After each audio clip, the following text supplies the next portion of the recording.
शांति शांति शांति। ओम लक्ष्मीनाथ समारंभां नाथयामुनमध्यमाम् अस्मदाचार्यपर्यन्तां वन्दे गुरुपरम्पराम्। यो नित्यमच्युतपदाम्बुजयुग्मरुक्मा व्यामोहतस्तदितराणि तृणाय मेने। अस्मद्गुरोर्भगवतोऽस्य दयैकसिन्धो रामानुजस्य चरणौ शरणं प्रपद्ये। श्रीवेङ्कटेशचरणाम्बुजराजहंसं श्रीभानुशैलमुनिवर्यपदाब्जभृङ्गं श्रीशालग्रामगुरुवर्यतनूजरत्नं श्रीकेशवार्यपदपङ्कजमाश्रयामि। कृष्णाय वासुदेवाय हरये परमात्मने प्रणतक्लेशनाशाय गोविन्दाय नमो नमः। वंशे विभूषितकरान्नवनीरदाभात् पीताम्बरादरुणबिम्बफलाधरोष्ठात् पूर्णेन्दुसुन्दरमुखादरविन्दनेत्रात् कृष्णात् परं किमपि तत्त्वमहं न जाने। त्वमेव माता च पिता त्वमेव बन्धुश्च सखा त्वमेव विद्या द्रविणं त्वमेव सर्वं मम देव देव। बोल भक्तवत्सल भगवान की जय। वृंदावन बिहारी लाल की जय। यमुना महाराज की जय। देवराहा बाबा सरकार की जय। भाष्यकार श्री रामानुज स्वामी जी महाराज की जय। जय जय श्री राधेश। आप सभी का स्वागत है यमुना जी की सेवा में उपस्थित श्रीमद् भगवद गीता के व्याख्या की श्रृंखला में। श्रीमद् भगवद गीता का जो प्रवचन है, जो सिद्धांत है, भक्ति ज्ञान वैराग्य को बहुत सरलता के साथ, सहजता के साथ जो भगवान ने महाभारत के संग्राम में दोनों पक्षों के बीच में रथ को स्थापित करके जो उपदेश दिया है, यह अद्भुत वार्ता, यह संवाद है। और इसमें हम सभी पढ़ रहे हैं दूसरे अध्याय के 23वें श्लोक में हम सभी पहुंच चुके हैं, जिसमें भगवान यह समझाने की चेष्टा कर रहे हैं कि अर्जुन, तेरे समक्ष जो कौरव की सेना है, या जो तुम्हारे पक्ष में जो पांडवों की सेना है, तुम में चिंता है कि ये मर जाएंगे तो क्या होगा, और तुम इससे दुखी हो। दो बात होगी, युद्ध में दो बातें होती है, या तो सामने वाला मारा जाएगा तुमसे, या तुम उनसे मारे जाओ। और इसी उलझन में, इसी मोह में उलझा हुआ अर्जुन कई चर्चाओं को, जिज्ञासाओं को कर रहा है। और भगवान यह समझा रहे हैं कि शरीर को देखने का दो तरीका है। एक तो इस शरीर से परे आत्मा है, वो आत्मा जो अजर है, अमर है, तो फिर वो जो मरेगी ही नहीं, कोई मारेगा ही नहीं, तो फिर दुख किसका करेगा। और दूसरा तत्व है यह शरीर। यदि इसी शरीर को प्रधानता दिया जाए, यह शरीर जो है मर रहा है, तो इस शरीर के, यदि शरीर को मरा हुआ मान करके दुखी होते हो कि ये मेरे चाचा है, मेरे मौसा है, मेरे पिता है, मेरे भाई है, या मैं हूँ, दुख की अवस्था है, तो ये शरीर की तो अवस्था मरने और जीने की है। या मरेगा तो निश्चिंत रहो, कल ये जिएगा। जो जीवित हुआ है शरीर, इसका निर्माण हुआ है, तो इसका नाश भी होगा। इस अवस्था में यह जो तुम्हारी सेना और ये जो कौरवों की सेना है, इन्हें दो दृष्टि से देखा जा सकता है, आत्मा और शरीर। इन दोनों दृष्टि में यह चिंता करने योग्य या दुख करने योग्य नहीं है। और इसीलिए यह जो क्रिया हो रही है महाभारत का युद्ध, तुम्हें क्षत्रिय धर्म में हो करके राष्ट्र की रक्षा करना, धर्म की रक्षा करना और इसके लिए अपने भुजाओं के बल पर युद्ध आदि संग्रामों को सुशोभित करना, यह तुम्हारा जन्मजात जन्मना सिद्धांत, यही कर्तव्य है। और इस कर्तव्य को करते हुए तुम यदि किसी भी क्रिया को कर रहे हो तो निश्चिंत रहो, तुम पाप पुण्य से परे हो। क्योंकि जब निर्माण नहीं हो रहा तो फिर पुण्य नहीं और विध्वंस नहीं हो रहा तो पाप नहीं। और इस प्रकार से इन दोनों अवस्थाओं से परे होकर के ही तुम्हें यह कृत्य करना चाहिए। आइए आगे भगवान समझा रहे हैं कि किस प्रकार से आत्मा को हमें मानना चाहिए। 23वें श्लोक में भगवान उपदेश देते हैं कि नैनं छिन्दन्ति शस्त्राणि नैनं दहति पावकः न चैनं क्लेदयन्त्यापो न शोषयति मारुतः अचेत्यो यमदाह्यो यम अक्लेद्यो अशोष्य एव च नित्या सर्वगतस्थानो अचलो यम सनातनः।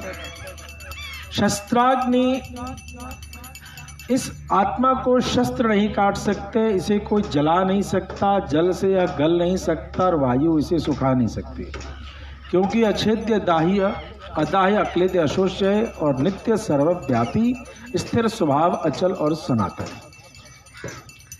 आइए इसको समझते हैं। इस श्लोक में भगवान क्या समझाना चाह रहे हैं।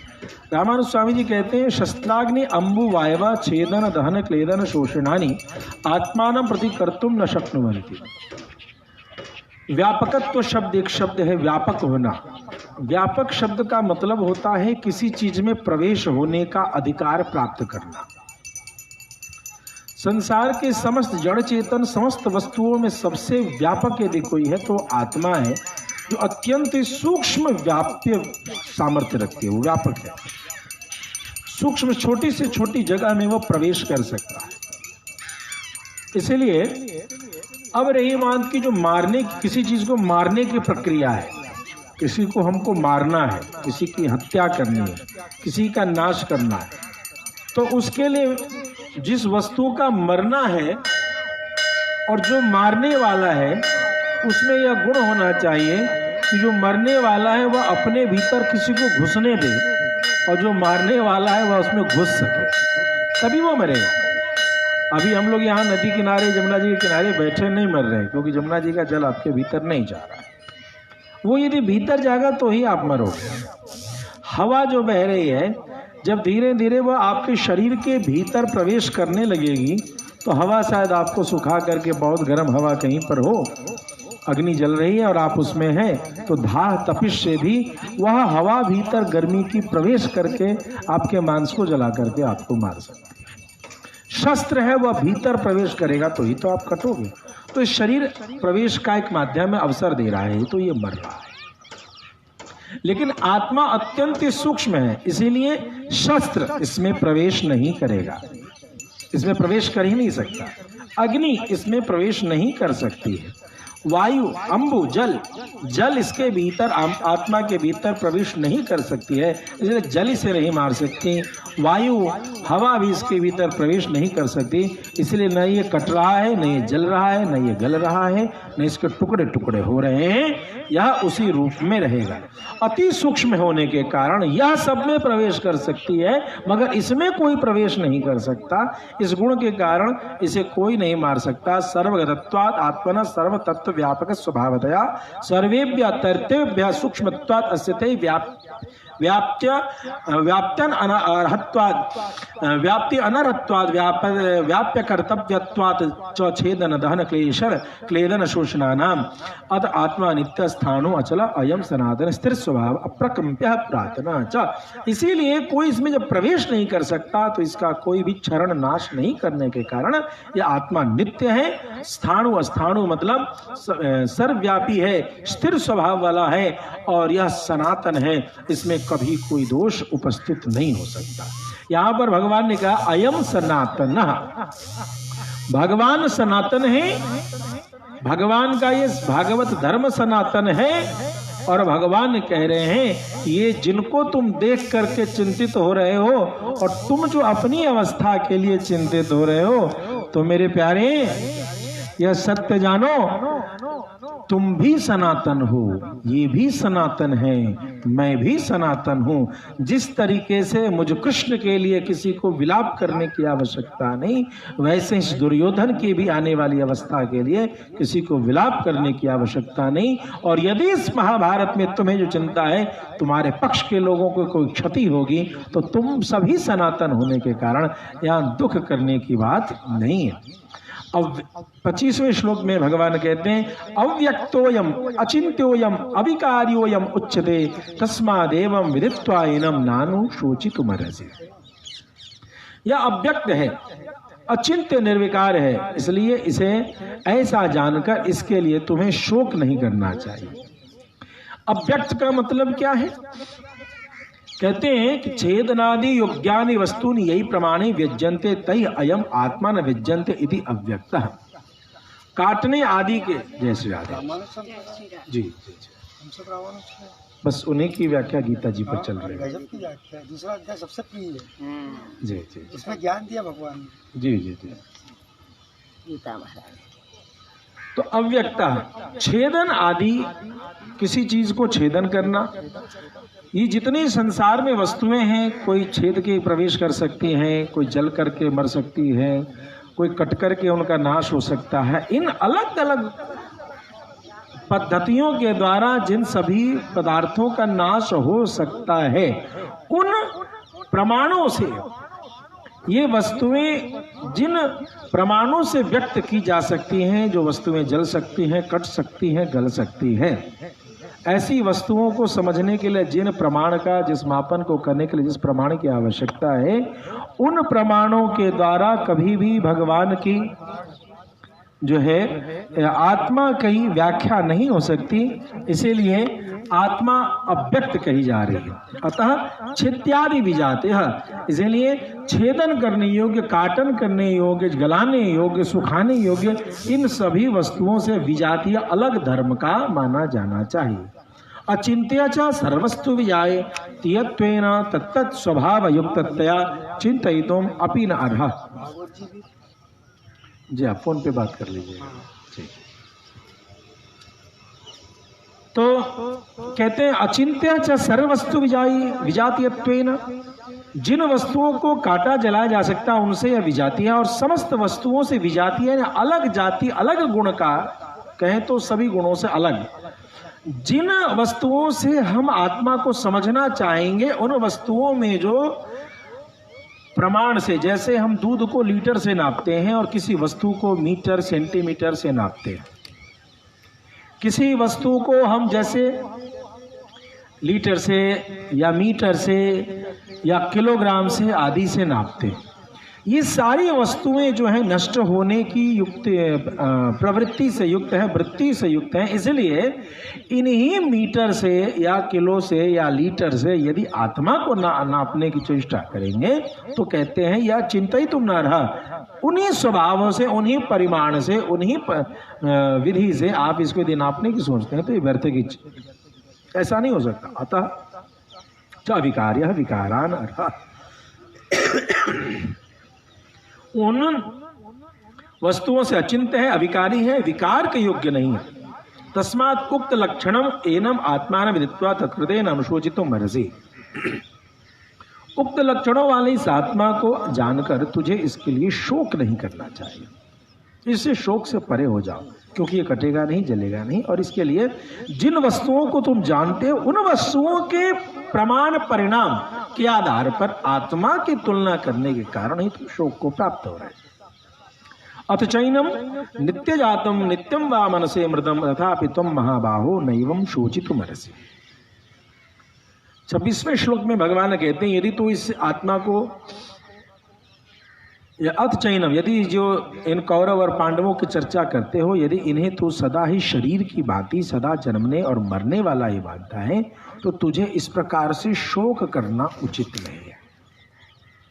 अथ नित्य जातम नित्यमृतम देहम एव एनम आत्मानं मनुष्य न देहातिरिक्तम उक्त लक्षणम तथापि एवं अतिमात्रम शोचितुम न अर्हसि।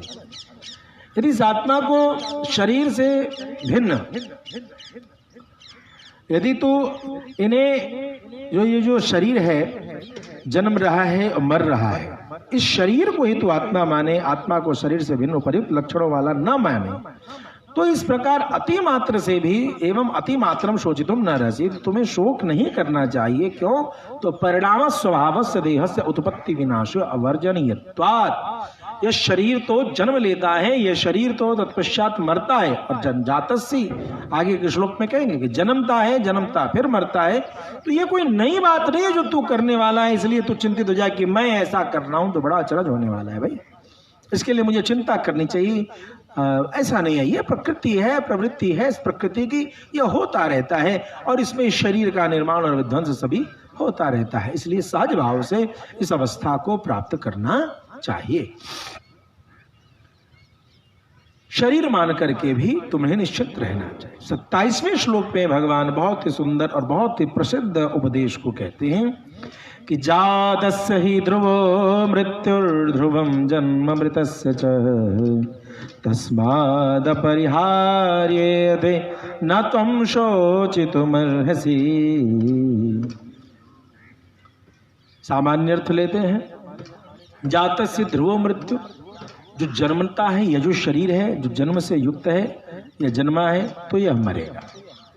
जन्म मृतस्य च, और यदि यह शरीर मरेगा, जिसे तो समरांगन में मरा हुआ मान करके दुखी हो रहा है, तो इसका जन्म भी हो।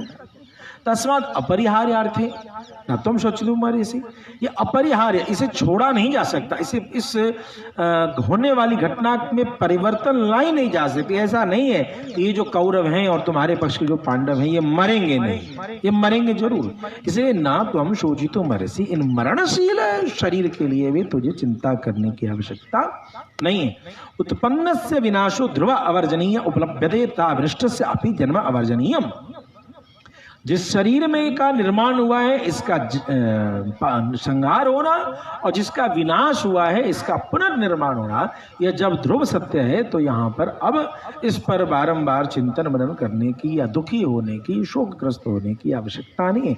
कथम इतम उपलभ्यते विनष्टस्य उत्पत्ति थी। अब कहते हैं कि यह जो नष्ट शरीर, कोई कहता है कि यह शरीर मर गया, तो शंका होती है कि इसकी उत्पत्ति, पुनरुत्पत्ति जो है, पुनर्जन्म जो है, यह फिर इस संसार में आएगा, यह कैसे सिद्ध माना जाए? तो कहते हैं सत एव उत्पत्ति उपलब्धे असतः च अनुपलब्धे। सत्य की उत्पत्ति देखी जाती है और असत की नहीं देखी जाती। उत्पत्ति विनाशादया असतो द्रव्यस्य अवस्था विशेषात्। उत्पत्ति और विनाश जो है ये सत द्रव्य के अवस्था विशेष है। तंतु प्रभृतिनी द्रव्याणि संति एव रचना विशेष युक्तानि पटादीनि उच्यन्ते। जैसे कोई सूत्र है, सूत्र आदि द्रव्य जो है सत रहते हुए ही रचना विशेष से युक्त होकर पट आदि नामों से कहे जाते हैं। अब किसी वस्त्र का निर्माण किसी सूत से होता है, कपास के सूत से किसी वस्त्र का निर्माण होता है, और हमने देखा कि यह जो है यह धोती बनी है कपास की सूत से। फिर उस धोती को पुराने हो जाने पर हम क्या करते हैं, उस धोती को दे देते हैं किसी तानने वाले को। वह उस धोती को तान तान करके उसको टुकड़े टुकड़े करके उसका रुई बनाता है। पुनः उस रुई को आप गद्दे में भर लें तो वह गद्दा बन जाता है। पुनः उस रुई को यदि काट करके आप पतले पतले तागे बना करके किसी और वस्त्र में साड़ी बना दें तो वही रुई जो है पुनः साड़ी के रूप में परिवर्तित हो सकता है, और इस प्रकार से कुर्ते आदि में परिवर्तित हो सकता है। तो सूत से, जिस सूत से, परिवर्तनशील सूत से धोती का निर्माण हुआ है, तो अवश्य में धोती के क्षरण करने के बाद फिर वह परिवर्तनशील सूत किसी न किसी दूसरे वस्तु का निर्माण करने का सामर्थ्य रखेगी। असत कार्यवादिना अपि एतावत् एव उपलभ्यते न हि तत्र तंतु संस्थान विशेषातिरेकेण द्रव्यांतरं प्रतीयते। जो असत कार्यवादी हैं वे भी यही मानते हैं, क्योंकि उस वस्त्र में सूत्रों की विशेष रूप से स्थापना के अतिरिक्त अन्य कोई द्रव्य दिखलाई नहीं देता। कारक व्यापार नामांतर भजन व्यवहार विशेषाणाम एतावता एव पत्ते न च द्रव्यांतर कल्पना युक्ता। जैसे हमने देखा एक सूत्र से एक धोती का निर्माण किया गया, एक उसी सूत्र से पुनः टूटने के बाद उसी कपास से हमने एक रुमाल का निर्माण कर लिया, उसी फिर तोड़ करके उस कपास से पुनः किसी शर्ट का निर्माण कर लिया, पैंट का निर्माण कर लिया। सत्य तो यह है कि कारक व्यापार के कारण ही, कर्ता के व्यापार के कारण ही, वस्तु के उपयोगिता के कारण ही उस सूत्र का, उस कपास का अलग अलग नाम हो रहा है, उसकी अभिव्यक्ति अलग अलग नामों से की जा रही है। वस्तुतः वह तो कपास और सूत्र ही है। अतः उत्पत्ति विनाशादि सतो द्रव्य अवस्था विशेष, यह सिद्ध है कि उत्पत्ति और विनाश आदि सत्य द्रव्य के ही अवस्था विशेष है। उत्पत्त्याख्याम अवस्थाम उपयातस्य द्रव्यस्य तद विरोध्य अवस्थांतर प्राप्ति विनाश इति उच्यते। रामानुज स्वामी जी यहाँ टिप्पणी करते हैं कि विनाश का तात्पर्य क्या है, विनाश किसे समझा जाए, हम कब कहें कि इसका विनाश हो गया। तो उत्पत्त्याख्याम अवस्थाम, उत्पत्ति नामक अवस्था को जो भी वस्तु प्राप्त हो रहा हो, जो द्रव्य प्राप्त हो रहा हो, उससे तद द्रव्य से तद विरोधी अवस्थांतर प्राप्ति। तो उत्पत्ति के विरोधी जिस अवस्था की प्राप्ति वह वस्तु करे उसे विनाश कहना चाहिए। विनाश और कुछ नहीं है।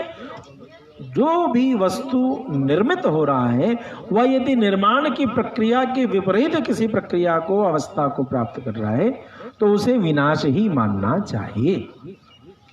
मृद्रव्यस्य पिंडत्व घटत्व कपालत्व चूर्णत्वादिवत परिणामित्रव्यस्य परिणाम परंपरा अवर्जनीया। मिट्टी रूप जो द्रव्य है उसका पिंड बनना, फिर घट आदि कोई निर्माण करना, कपालत्व और चूर्णत्व, टुकड़े भंजन होना और उसका चूर्ण होना, पुनः उसका टुकड़े, जैसे कोई मिट्टी है, कुम्हार के यहाँ देखेंगे उस मिट्टी के टुकड़े को तोड़ तोड़ करके चूरा बनाता है, चूरा बना करके उसका लेपन करके पिंड, गोला गोला पिंड बनाता है, पिंड से घड़ा बनाता है, घड़ा भंजन हो जाता है, टूट जाता है, टूटने के बाद फिर उसको चूर्ण करके फिर मिट्टी में परिवर्तित होता है, पुनः मिट्टी जो है। तो ये जो प्रक्रिया है ये अवर्जनीय है, इसे त्याग नहीं किया जा सकता, ये अवश्यमेव होकर किया जाएगा। तत्र पूर्वावस्था द्रव्य से उत्तरावस्था प्राप्ति विनाशा सा एव तदवस्थस्य उत्पत्ति। इसलिए पूर्वावस्था जो निर्माण है, उत्पत्ति है, उसकी उत्तरावस्था जो विनाश है उसकी प्राप्ति ही द्रव्य की, सांसारिक द्रव्य है, इसकी ये विशेष लक्षण है। एवं उत्पत्ति विनाशा के परिणाम परंपरा परिणामनो द्रव्य से अपरिहार्य इति नत्र शोचितो मरसी। इसलिए उत्पत्ति विनाश आदि जो ये द्वंद्व संयुक्त जो परिणामों को प्राप्त होने वाली वस्तु की उत्पत्ति और विनाश, इनके निर्माण और इनके संहार को लेकर के कोई चर्चा या चिंतन करना बहुत आवश्यक नहीं है। इसमें व्यर्थ अपने पुरुषार्थ को व्यतीत नहीं करना चाहिए। सतो द्रव्यस्य पूर्वावस्था विरोध्यावस्थांतर प्राप्ति दर्शनेन यत् अल्पीयान शोका सोपि मनुष्यादि भूतेषु न संभवते इत्यादि। सतवस्तु को पूर्वावस्था विरोधी दूसरी अवस्था की प्राप्ति देखकर जो थोड़ा शोक हुआ करता है वह भी क्या है, सापि मनुष्यादि भूतेषु न संभवते इत्यादि। वह मनुष्यादि प्राणियों के लिए नहीं बन सकता। कहते हैं यदि कोई कहे कि भैया वो मरा तो सही, जो हमारा संबंधी है वह तो मर गया, आप उसके लिए आप कहते हो दुखी ना हो, उसका रूप तो बदल गया, उसका नाम तो बदल गया, तो नाम और रूप बदलने के कारण तो कम से कम हमें दुख ही हो जाने दो, हमें रो लेने दो। भगवान कह रहे हैं तो रोने का बहाना ही खोज रहा है कि वो मर जाएगा तो हम रोएंगे। आज मेरा चाचा था, कल अगले जन्म में मेरा वो बेटा बन जाए तो मुझे रो लेना चाहिए। तो भगवान कहते हैं यह भी कोई तर्क नहीं है, क्योंकि उसका कारक परिवर्तन हो जाने से, जैसे कहते हैं ना कि इस जन्म में जो मनुष्य है वो अगले जन्म में कभी चीता बन सकता है, भालू बन सकता है, तो क्या रोना, इसके लिए तो रोए। अगले जन्म में कुत्ता बनेगा कि बिल्ली बनेगा कि शेर बनेगा, इसके लिए तो रो लेते हैं। तो कहते हैं भगवान इसके लिए क्यों रोगे, यह भी कोई अचरज की बात नहीं है, यह सनातन धर्म है। इसीलिए सनातन धर्म की अद्भुत ग्रंथ है गीता जी, इसमें कहते हैं कि तू जिसके लिए चिंतन कर रहा है वो इसलिए चिंतन कर रहा है क्योंकि जो घटनाएं हैं वो सनातन है, इसे तू मान नहीं रहा है। तो सनातन नहीं मान करके, सनातन के रूप में इन क्रियाओं को नहीं मान करके ही तो सुख को प्राप्त हो रहा है। सनातन धर्म का तात्पर्य है सनातनत्व की स्वीकृति ही सनातन धर्म है। और गीता जी भगवान 28वें श्लोक में बहुत सुंदर भाव से कहते हैं, अव्यक्तादीनि भूतानि व्यक्तमध्यानि भारत अव्यक्त निधनान्येव तत्र का परिदेवना। हे भारत, इन मनुष्यादि शरीरों की यदि पूर्वावस्था प्रत्यक्ष नहीं, मां के गर्भ से निकलने से पहले ये कहां था, जब ये पता नहीं है, अव्यक्त निधनानि है वो, ठीक उसी प्रकार से मरने के बाद कहां जाएगा ये भी पता नहीं है। पता क्या, व्यक्त मध्यानि भारत, केवल मनुष्य की जो अवस्था अभी जो वर्तमान में हम जीवन दे रहे हैं मात्र इसी का ठिकाना है। तो जब इसका ठिकाना नहीं कि कल क्या हुआ था और कल क्या होगा, जब ठिकाना आज का है तो आज की स्थिति को देख करके मनुष्य को तस्मा शास्त्र प्रमाणम थे, शास्त्र को प्रमाण मान करके आज के हिसाब से वर्तमान को देखते हुए अपने कर्तव्य को कर लेना चाहिए। मनुष्यादि भूतानि सन्ति एव द्रव्याणि अनुपलब्ध पूर्वावस्थानि उपलब्ध मनुष्यत्वादि मध्यमावस्थानि अनुपलब्धोत्तरावस्थानि स्वेषु स्वभावेषु वर्तन्ते इति न तत्र परिदेवना निमित्तम अस्ति। ये मनुष्यादि प्राणी ऐसे ही सद्द्रव्य हैं जिनकी पूर्वावस्था जन्म से पूर्व की अवस्था उपलब्ध नहीं है। इसका कोई प्रमाण समझ में नहीं आता, हम कैसे स्वीकार करें। कोई कहता है ये, कोई कहता है अलग, शास्त्र में अलग अलग विवेचना है, तो इसमें उलझे कैसे, हम किस पर टिके किसे न माने। और उत्तरावस्था मृत्यु के पश्चात की भी जो गतियां हैं अलग अलग शास्त्र अलग अलग पुराणों में भी अलग अलग प्राप्त हो जाती है। कई बार अनुसंधान करने पर कोई कुछ कहता है कोई कुछ कहता है, तो इसमें भी उलझने में अनिश्चितता दिखती है। तो अनिश्चितता जब वहां दिखती है तो यह जो कहते हैं स्वेषु स्वभावेषु वर्तन्ते इति न तत्र परिदेवना निमित्तम अस्ति। आज तो तुम मनुष्य हो भैया, आज तो आप मानव हो, आज के लिए आप किसी कर्तव्य को निर्धारण करके जो उपस्थित समरांगण है, अर्थात जो उपस्थित कर्तव्य इस जन्म में जिस कुल में तुम्हारा जन्म हुआ और इस राष्ट्र और धर्म की रक्षा करने के लिए जो आवश्यक कर्तव्य तुम्हारे लिए उपस्थित हुआ इसे करो। आज तो यही अवस्था है, आज तो यही व्यवस्था है, फिर चिंता क्यों करते हो। फिर जब पहले का पता ठिकाना नहीं है, you are not confirm about the past and you are not you don't have any fixed plan for the future, then you should try to reside in the present. आप इसी में रहो। एवं शरीरात्मवादे अपि नास्ति शोक निमित्तम इति उक्त्वा शरीरातिरिक्त आश्चर्य स्वरूप आत्मनि दृष्टा वक्ता श्रोता श्रवणायत्तात्मनिश्चयः च दुर्लभ इत्याह। इस प्रकार देहात्मवाद शरीर को आत्मा मानने के सिद्धांत में भी शोक का कोई कारण नहीं है। यह बात कहकर भगवान कहते हैं शरीर से भिन्न आश्चर्य स्वरूप जो आत्मा है, शरीर अतिरिक्त आश्चर्य स्वरूप आत्मा है। अब जिसे हम देख रहे हैं वह शरीर नहीं है, वो कुछ और है। ये सुनने में बड़ा अटपटा लगता है, बड़ा अचरज लगता है। ऐसा जो शरीर है इसको देखने वाला भी कोई है, इसको कोई सुनने वाला है, इसके विषय में कोई कहने वाला है, और तब भी निश्चय होना बड़ा ही दुर्लभ है। इस संबंधित रहस्य को उद्घाटित करने के लिए भगवान अगले श्लोक में बहुत ही सुंदर वाणी का समायोजन करते हैं।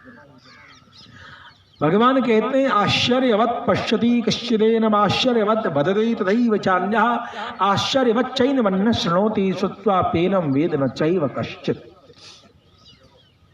अर्थात कोई एक ही इस आत्मा को आश्चर्य से देख पाता है। अब अर्जुन के मन में शंका हो गई कि शरीर से अलग आत्मा को दिखाओ, अब तो मानेंगे कि शरीर से अलग आत्मा है। बातें तो समझ में आ गई, लेकिन आपका कहना है कि आत्मा अलग है, आपका कहना है शरीर अलग है, तो चलिए आपकी बात मान लेते हैं। अब आप हमें इस आत्मा को शरीर से अलग दिखाइए। तो कहते हैं कोई कोई देखता है, कश्चिदेनम आश्चर्य बदलती, और कोई कोई आश्चर्य से युक्त होकर के इसके बारे में कहता है। तथैव चान्य आश्चर्यवत् चैनमन्यः शृणोति, कोई कोई बड़े अचरज में पढ़कर के इस आत्मा के अद्भुत रहस्य को सुनता है। और च श्रुत्वा भी एनम वेद न चैव कश्चित्, और बहुत तरीके से सुनने पर, बहुत तरीके से कहने पर, बहुत तरीके से दिखने पर भी यह जो है मनुष्य या साधक इसके यथार्थ स्वरूप को कोई जान नहीं पाता है। एवं उक्त स्वभावं स्वते स्व इतर समस्त वस्तु विसजातीयतया आश्चर्यवत् अवस्थितम अनंतेषु जंतुषु महता तपसा क्षीण पाप उपचित पुण्य क्वचित पश्यति। कोई कोई ऐसा है जो क्षीण पाप उपचित पुण्य, यानी कि पापों का नाश कर बैठे और उपचित पुण्य, उसके पुण्यों का बहुत बड़ा भंडार उसको प्राप्त हो जाए। तो ऐसे जो स्वभाव वाला जो आत्मा है, जो अजर है, अमर है, अव्यक्त है, अचिंतनीय है, हाँ, ऐसा जो है, ऐसे आत्मा के बारे में वह उस आत्मा को अपने से अतिरिक्त समस्त विनाशशील वस्तुओं से इतर अलग के रूप में अनुभूति प्राप्त कर पाता है, देख पाता है। पश्यति तथा विना कश्चित परस्मै वदति।